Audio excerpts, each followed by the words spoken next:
السلام البنات، كي دايرين؟ لاباس عليكم؟ كنتمنى تكونوا بخير وعلى خير.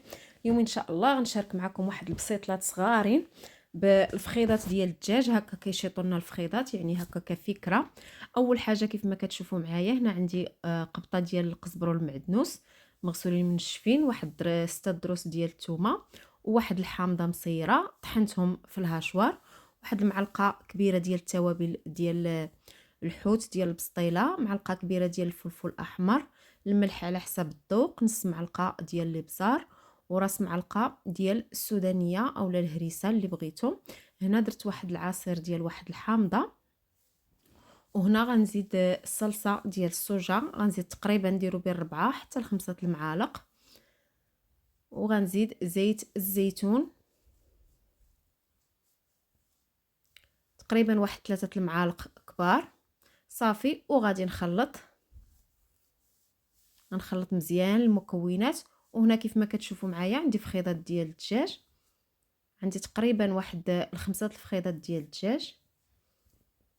صافي، غادي ندير ليهم وغادي نخليهم يترقدوا مزيان في ديك الشرموله.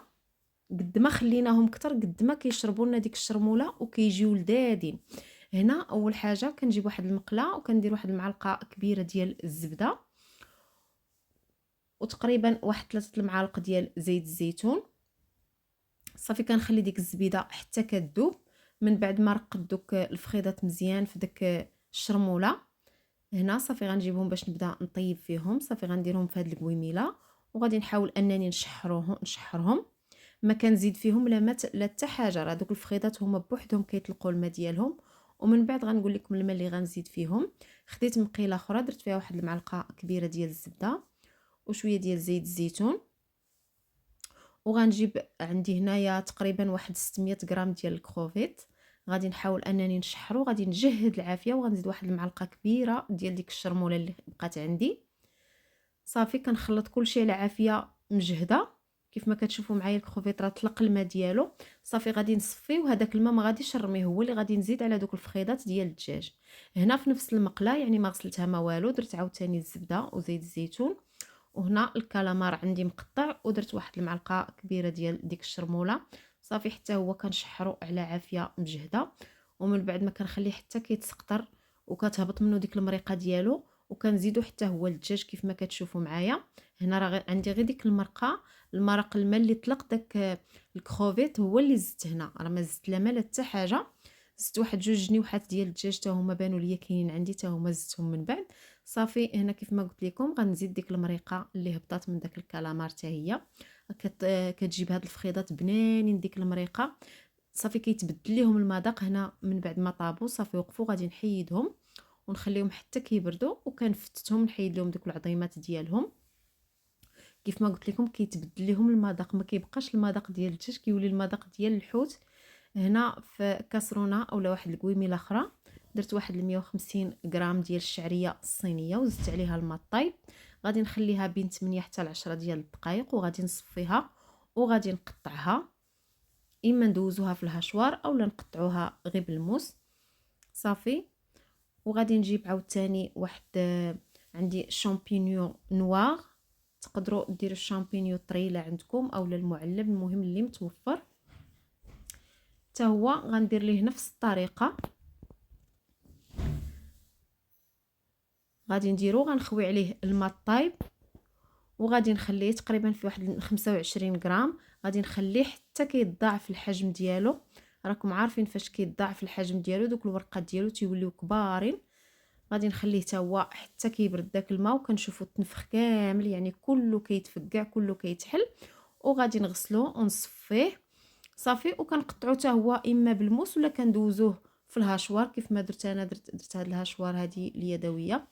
صافي، ويعني كلشي دابا اصبح عندي موجود. غادي نجيب واحد القصريه ولا نجيب واحد البانيو اللي يكون شويه كبير، وكنديروا ديك الشعريه الصينيه الشامبينيون، وكنجيبوا ديك الشرموله اللي بقات عندي غادي نضيفها، وغادي نخلط مزيان حتى كتشرب ليا ديك الشرموله ديك الشعريه وداك الشامبينيو كيشربوا كيتلبسوا بديك الشرموله مزيان.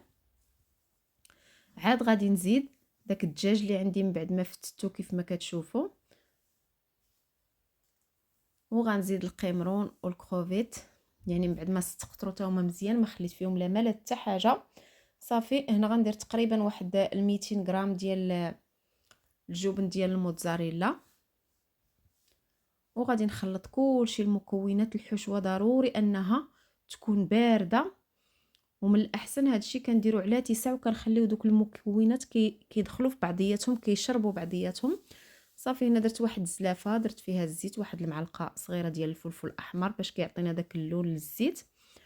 وهنايا درت هاد القفاله وغادي نحط فيها، كنرش ديك الورقه بشويه ديال الزيت، وكندير الحشوه في الوسط، يعني غندير بسيطلات اللي صغارين. صافي وكنلمط طريقه سهله. فاش كنديرو هكا شي اطار ولا شي حاجه، يعني كيعاوننا اننا دغيا كنجمعوها. يعني تقدروا ما ديروش الاطار، ولكن الا كان تيكون احسن انه كيعاون انك كتخدمي بالزربه. غندير ورقه اخرى يعني باش ما تحلش هذيك الورقه. ودائما ديك الجهه اللي درنا فيها التنيات كنديروها لتحت باش ما كيجيوش كلشي التنيات في جهه واحده،